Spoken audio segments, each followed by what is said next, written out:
এখন বিএলওদের ধমকাচ্ছে, গাছে বাঁধবো, মারবো। মাঝখানে বিজেপিকে বললো চামড়া তুলবো, গাছে বাঁধবো। আমরা বললো তোর ক্ষমতা থাকলে চামড়া তুল, যদি বাপের নাম ঠিক থাকে চামড়া তুলে দেখা। অর্থাৎ সবগুলোতে ফেল করছে। বাজার মাতালো কদিন ধরে। আজকে তো বিষ্ণুপুরের মাকাদহে চিতাবাঘ পাওয়া গেছে, মারা গেছে, তার পাশে লেখা আছে এসআইআর এর জন্য মারা গেছে।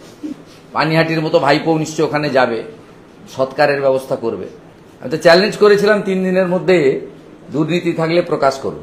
দুর্নীতি হরিকৃষ্ণ দ্বিবেদীর আছে, গৌতম সান্যালের আছে, অন্য কারো দুর্নীতি নেই। ওনার পাশাপাশি যে আইএস গুলো আছে ওদের প্রত্যেকের দুর্নীতি আছে।